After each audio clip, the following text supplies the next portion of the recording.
Bhante? It is whoever did the translation there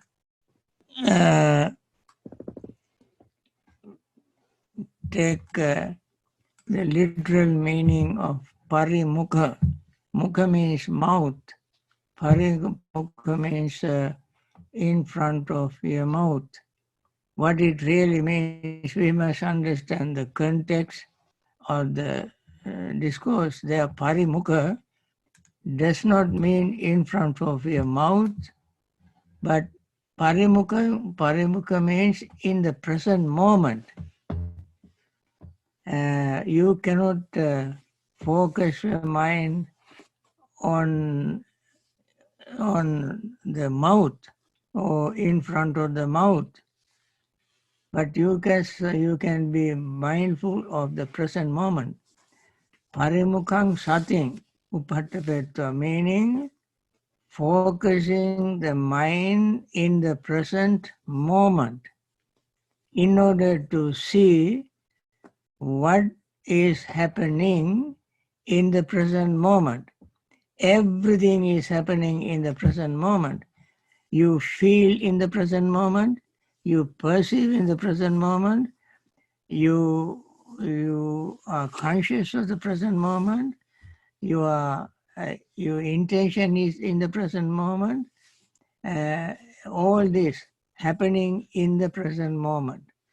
In the present moment, all these things are happening so quickly that you become aware of impermanence, and therefore for this reason, in the mindfulness meditation, vipassana meditation, becoming aware of impermanence, as I mentioned, is absolutely necessary.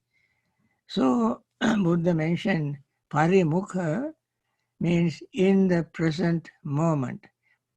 Literally, parimukha is, mukha means mouth, parimukha means in front, abhimukha, parimukha is in front of the mouth. Normally we don't pay attention to anything in front of the mouth. In front of the mouth there may be microphone, cell phone, a computer, something like this. Not that kind of parimukha. We have to understand the meaning of this very profound word in the discourse. Of course, that is why when we read Dhamma, we have to read it very mindfully to make sense of what we read. And therefore, this very important thing and good question you asked is very important to remember. Remember, Ujjunkayam panidaya parimukang satyang upattapetta. Ujjunkayam panidaya parimukang satyang upattapetta so sato vasasati.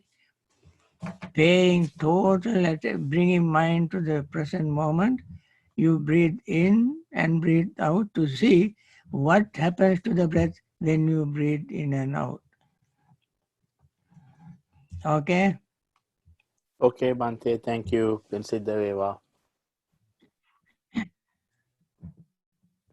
Okay, Om Susi. Any other question? Bhante, I have a question. Yes. Bhante, you What say is that? this is sad. Bhante, everything occurs in the present moment. Does this apply to Nibbana, or is that concepts like that not applicable to Nibbana? Does Nibbana occur in the present moment? Nibbana, you can attain only when all the defilements are overcome, and then you experience Nibbana in the present moment. But before that, you experience all sankharas, all defilements and rising and falling, all this you can, various things that happen to us, we can become aware of it now. But when all the defilements, hindrances, fetters are completely eradicated from our mind, then we experience Nibbana. Before that, in the present moment, we experience things belong to samsara. Okay? Thank you, Bhante. Thank you. You're welcome.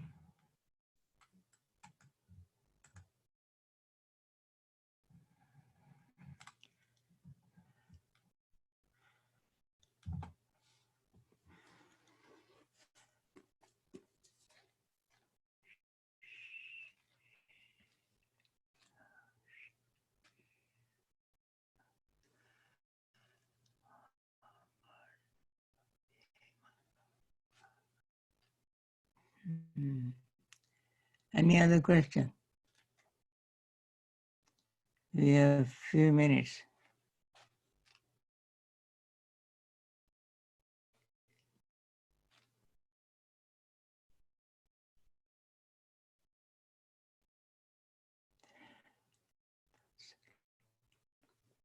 Here's an interesting one. What is that? Bhante, I'm taking this. Here is a question here. Here's a question here. Okay. Bhante, this morning you mentioned counting during meditation as a way to deal with restlessness and worry. Is there something else one can do when not in meditation in day-to-day life to lessen the restless and worry hindrance? In day-to-day life, your mind can be very active, and restlessness and worry can arise when you are very active. You want to finish certain project at certain time, and you have to make go somewhere to do something at certain time, and there are so many activities you want to do all of them, and then you will be very you're very excited, and also sometimes you become sort of very nervous. Sometimes you're upset, and you have so much time and so many things to do, and then you will have suddenly restlessness and worry. And therefore, in daily activities other than meditation, when you have restlessness, worry, you have to slow down and prioritize your activities. What is the most important and what is the least important? Do the most important first, and then take some rest. Have sort of 1 minute meditation. As I mentioned some times ago, you stop all you are doing for 1 minute to 1.5 or 2 minutes and stay in your same posture, same place, of course, except driving. Other than that, whatever you are doing, you can stop right there. And then breathe, close your eyes, forget what you have been doing, forget what you are going to do after this 1 minute, 2 minutes. Then breathe in and breathe out 30 times. And then during that period, your mind is completely engaged, busy with your breath. which is so pure and clean, and the mind does not go here and there. And open your eyes, you feel very fresh. Mind would not be wandering here and there, will not be full of restlessness and worry, because you have taken care of that nervous tension. When you have tension, that makes you worry and restless. Okay, now it is time for us to stop answering questions, and we like to start our very important part, that is meditation. So, as I repeated before, I'm going to repeat it again. Don't get bored or tired with the metta recital. This is very, very important practice. So let us begin our metta recital in English. The translation of Metta Sutta or Karaniya Metta Sutta. Many Theravada Buddhists know the sutta in Pali by heart, but not too many people know even the meaning of the sutta even in Sinhalese and their own mother tongue. Therefore, I am going to recite for the benefit of those who understand the sutta in Pali, and for those who those who have read the sutta in English. So I'm going to recite it now. May all beings be happy and secure. May all beings have happy minds. Whatever living beings there may be, without exception, weak or strong, long, large, medium, short, subtle or gross, visible or invisible, living near or far, born or coming to birth, may all beings have happy minds. Let no one deceive another, nor despise anyone anywhere, neither from anger nor ill will should anyone wish harm to another.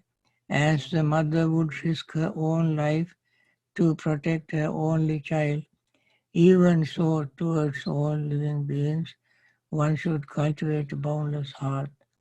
One should cultivate for all the world a heart of boundless living friendliness, above, below, and all around, unobstructed, without hate or resentment. Whether standing, walking, sitting, lying down, or whenever awake, one should develop this mindfulness. This is called divinely dwelling here, not falling into erroneous views, but virtuous and endowed with vision, removing desires for sensual pleasures. One comes never again to birth in the womb. With this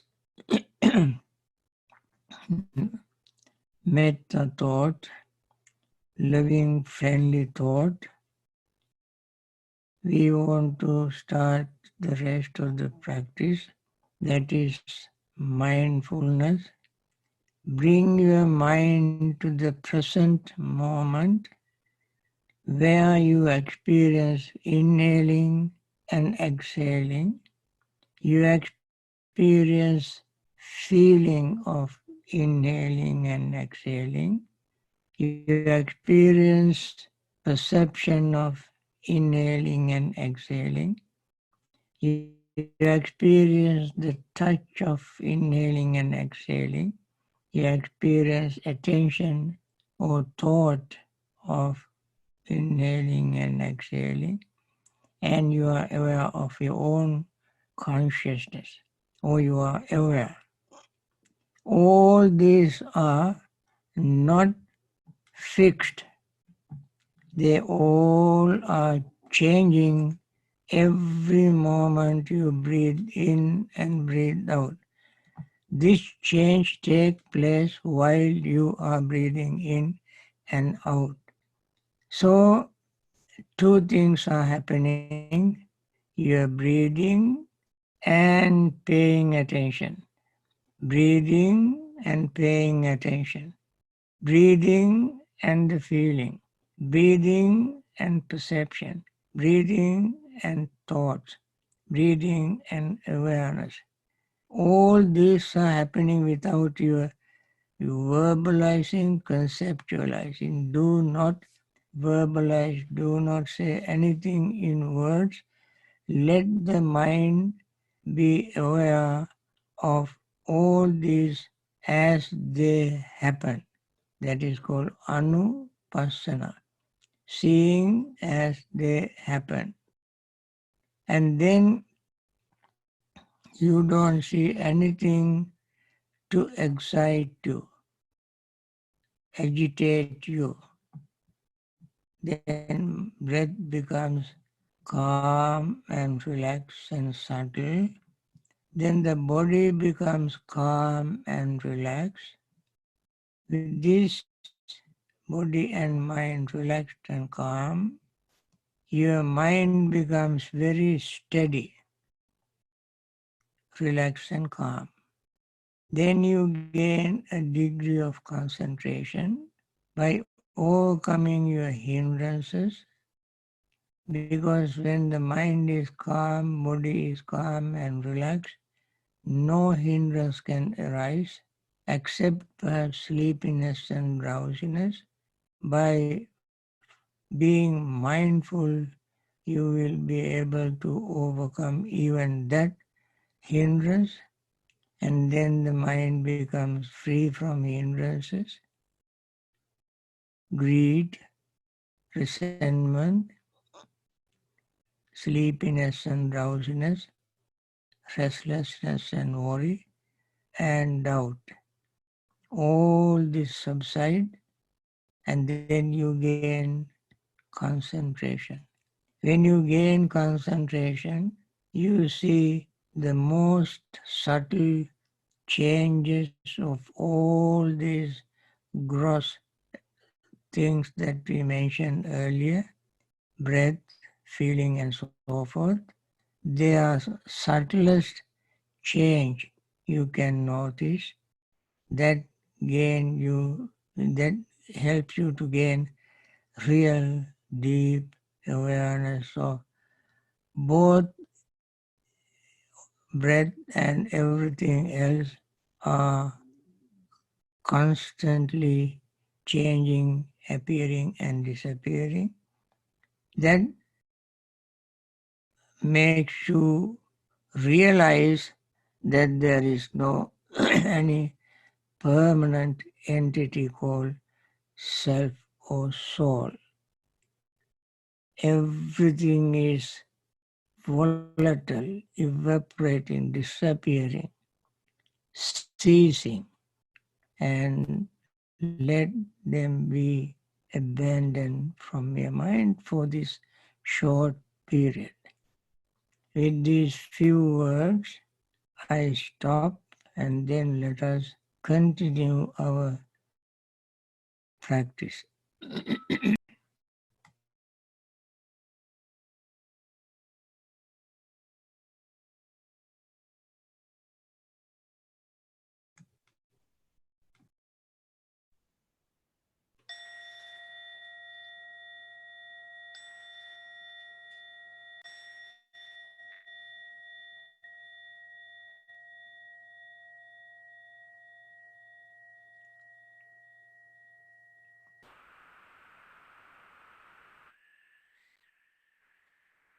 Dukkha pattaca nidukkha bhaya pattaca nibhaya soka pattaca nisoka hontu sabbe pipanino. May the suffering be free from suffering. May the fear struck be free from fear. May the grieving be free from grief. So too may all living beings. Once again, we wish with this pure, clean state of mind, we must wish all those who are in pain, suffering, and afflictions, almost despair, be free from all of them and return to normal health and continue their daily activities as usual. And may all beings be well, happy, and peaceful. Now I like to answer your questions.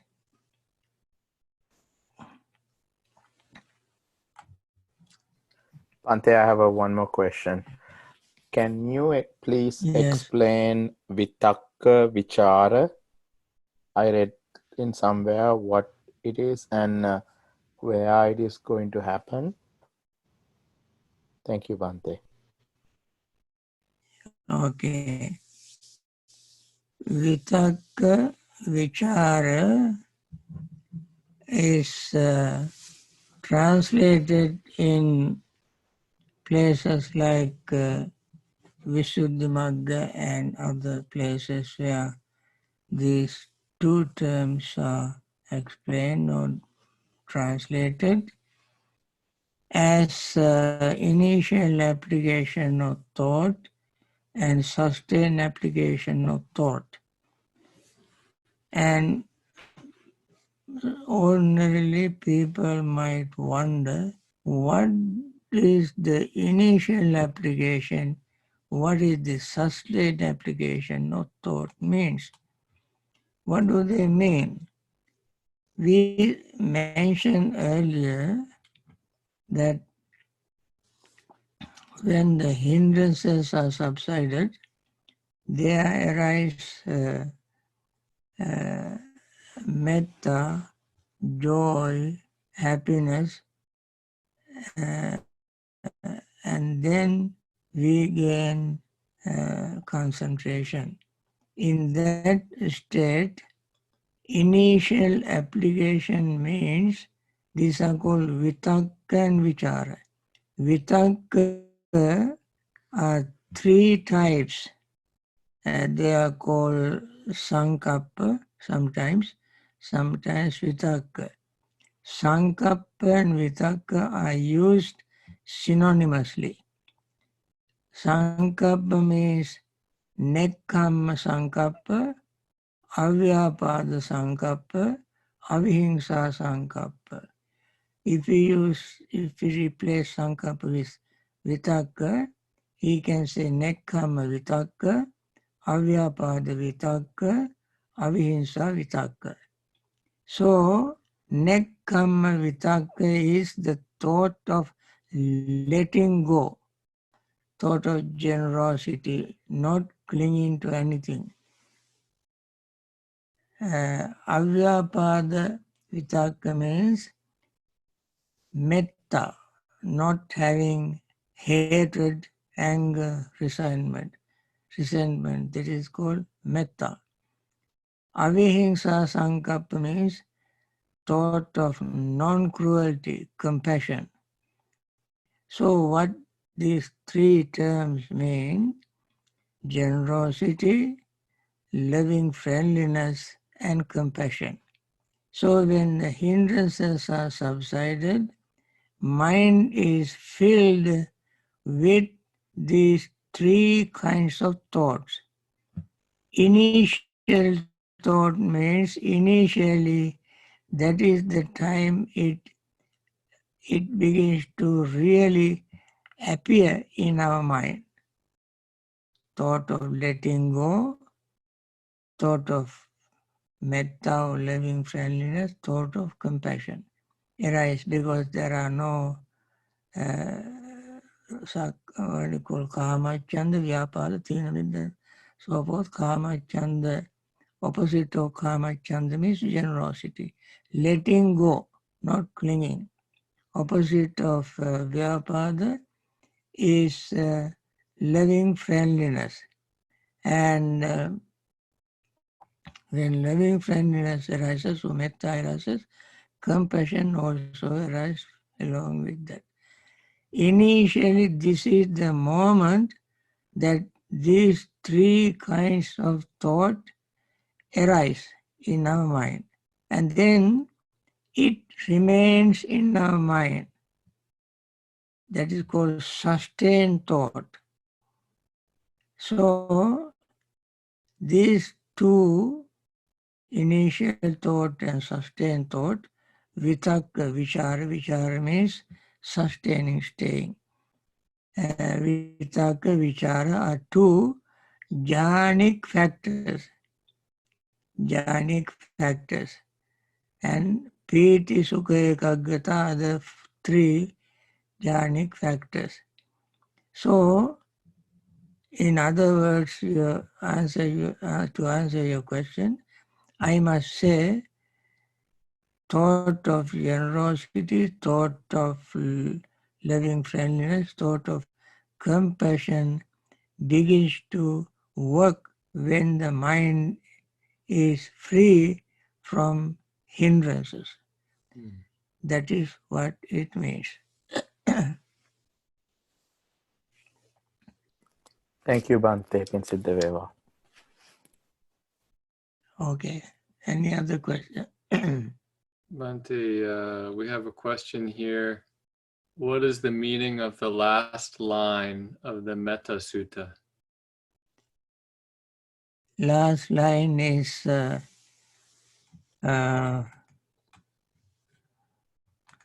removing desires for sensual pleasures, one comes never to birth again. Of course, birth takes place when there is desire. When the desire is totally eliminated, birth will not take place. That means we will not be reborn. So, when we practice the metta, as I said earlier in yesterday's discussion, metta's near enemy is desire. Far enemies is anger. Anger you can see very clearly, but desire arising with metta is not easy to see because desire disguises itself as metta. When desire disguises as metta, it looks like metta. And you continue practicing desire, cultivating desire, increasing desire in the name of metta. And therefore, this desire has to be overcome to stop taking birth. I mentioned desire has two parts. One is wholesome desire, other is unwholesome desire. Unwholesome desire is desire to increase desire, perpetuate desire. Wholesome desire is the desire to be desireless. Therefore, when we practice metta, we practice desirelessness, impartial way we practice metta. And therefore, when the desire comes to an end, birth comes to an end. Desire is called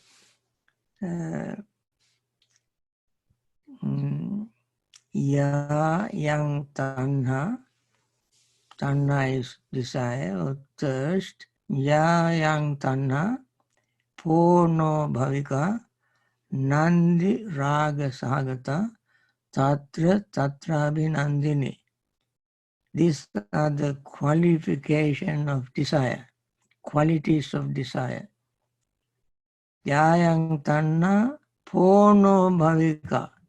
Pono bhavika means punarbhava, re-becoming. Nandi raga sagata. It has a delight and attachment. Tatra tatrabhinandini. When it has the glue, it delights here and delights there. When it has this clinging nature, it delights here and delights there. Tatra tatrabhinandini. So, therefore, this desire keeps bringing us to life again and again. In other words, we take rebirth again and again. So we want to get rid of that desire to stop taking free birth. Now, some of you may be confused as to how we live without desire. We have to eat, we have to work, we have to earn, we have to save our earning, and we have to pay bills, we have to have this, all sort of things. Surely, when as we live in samsara, we need all these things. All these come from our diet. And therefore, it is necessary components in living, necessary factor, necessary thing to continue our samsaric existence. But samsaric existence is one thing and attaining Nibbana is quite another. While living in samsara, doing all these things, we must keep in mind one day we want to end this repetition. Therefore, we have to reduce our clinging, craving slowly and gradually and attain liberation. Attain liberation and end suffering. And therefore, last line in the Metta Sutta,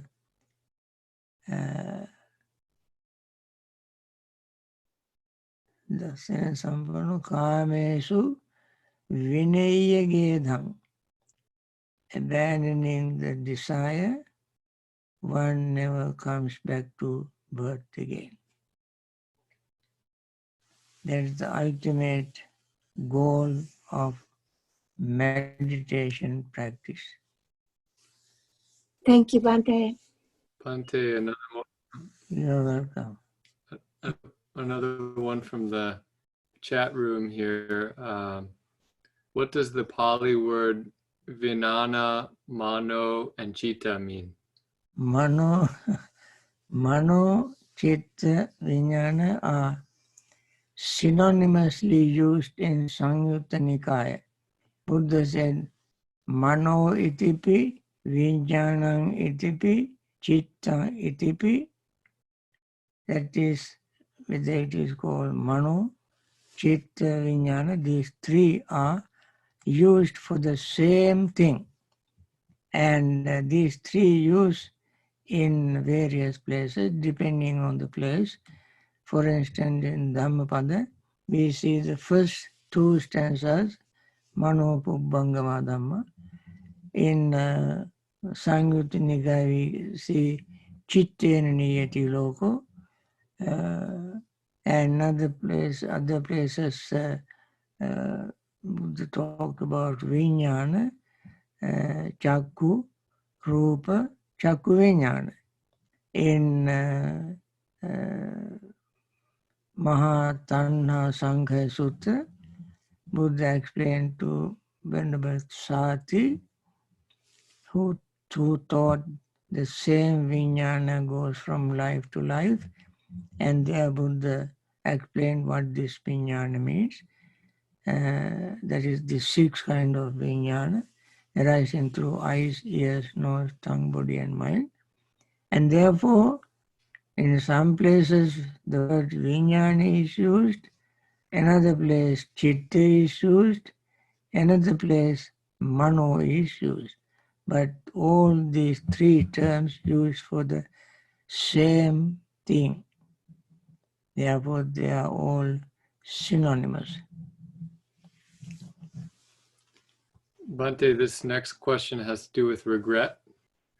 Bhante, why does the mind keep regretting not doing certain things in the past, and how to move forward from that thought? I think that is why the Buddha said Atitang in Bhaddegarata Sutta. There are 3-4 Bhaddegarata Suttas in Majjhima Nikaya. Atitang nanusochanti nappajappanti nagata paccupannena yapenti tatta tatta vichakkanam and so forth. We should not dwell upon the past. It is totally useless. You can never do anything that is done. What is done never can be undone. That is all should be left behind.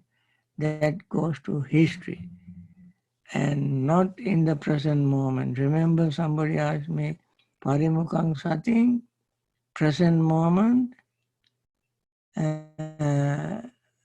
So we must live in the present moment. Nor can we think of live in the past, in the future. Future has not come, past is gone. So what exists is the present. And therefore, even if somebody has done something unwholesome, Buddha said, Yasapapam katang kammam kusalena pitiyati. So imang lokam pabhasid abba mutto chandima. If somebody has done something unwholesome, papa kamma, that person should, when the person remembers such and such a thing I committed, now on I will never do it again. Instead I do the opposite. I cultivate the wholesome thought, do wholesome deeds, speak wholesome words, and discipline myself. Such a person with such a determination, with perseverance, diligence, mindfulness, keep practicing wholesome things. Then such a person will shine like the moon that is free from clouds. He shines like the moon that free from clouds. And that is very important advice. So, regretting the past is absolutely unnecessary. Bhante, following up on that, where can we find that particular sutta? That particular statement you find in the Dhammapada. Oh, the Dhammapada. Yeah. Okay. Yasapapam katang kammam kusalena pitiyati. So imang lokam pabhasyati abba mutto chanti. So he shines this world. This world means oneself. Oneself will shine or just like the moon free from clouds. Clouds are all past unwholesome deeds.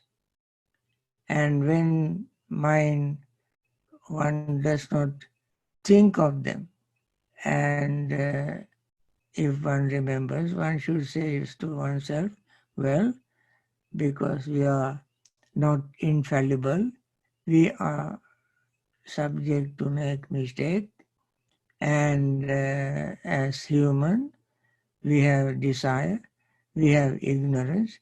So when these two factors dominate the mind, we commit something unwholesome. Now I realize it, that it was unwholesome, so I don't want to commit it again. Then the person will start with a new chapter, so to say, in life, and begins to feel happy and relax.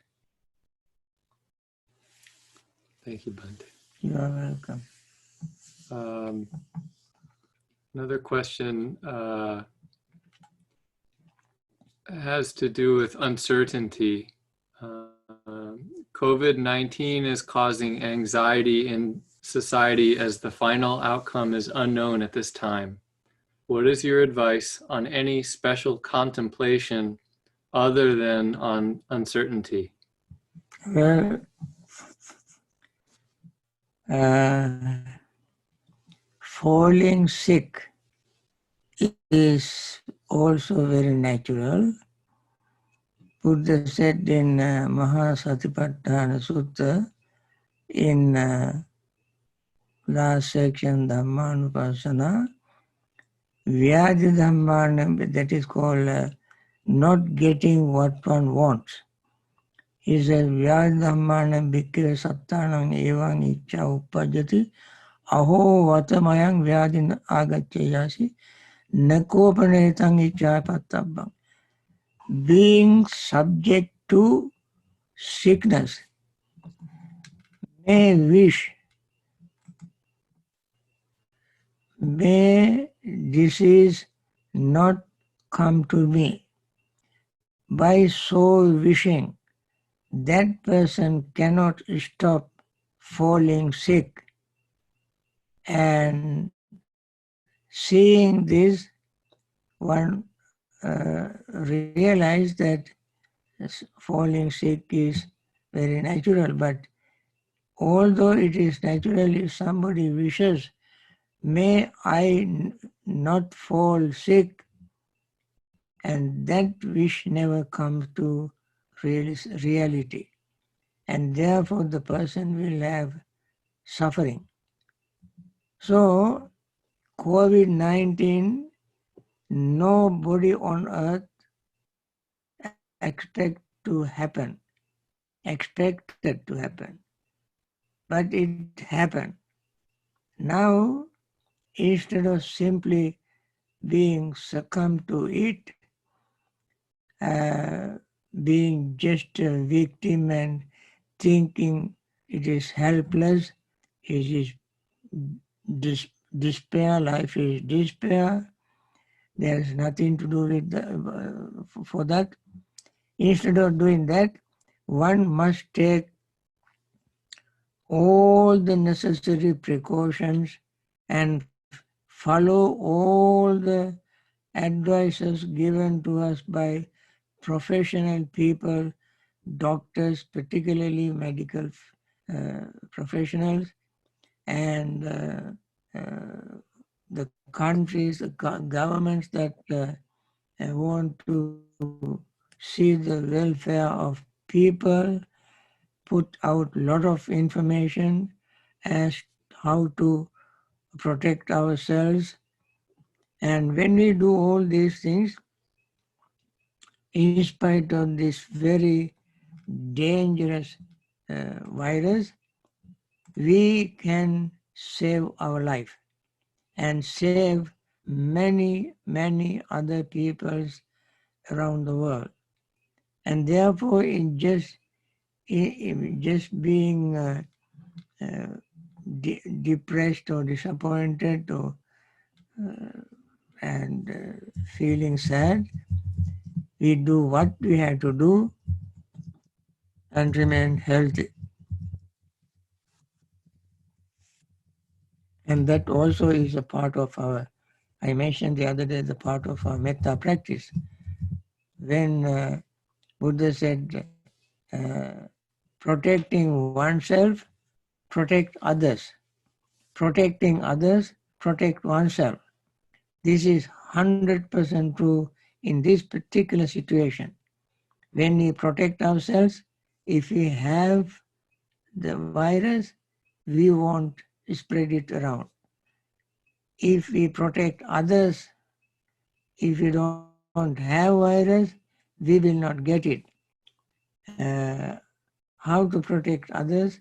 We wear the mask, we wash our hands and so forth, follow all these instructions, and maintain social distance and follow all the instructions that they give us, then we save them and save ourselves. The person that asked that question said sadhu, sadhu, sadhu. Okay, you're welcome. Okay, friends, now it is time for us to close this session, and I hope you all continue your practice. Although the session is over, if you have more energy, you continue your practice, and have good night. See you tomorrow morning at 10 o'clock. Night, Thank you, Bhante. Bhante.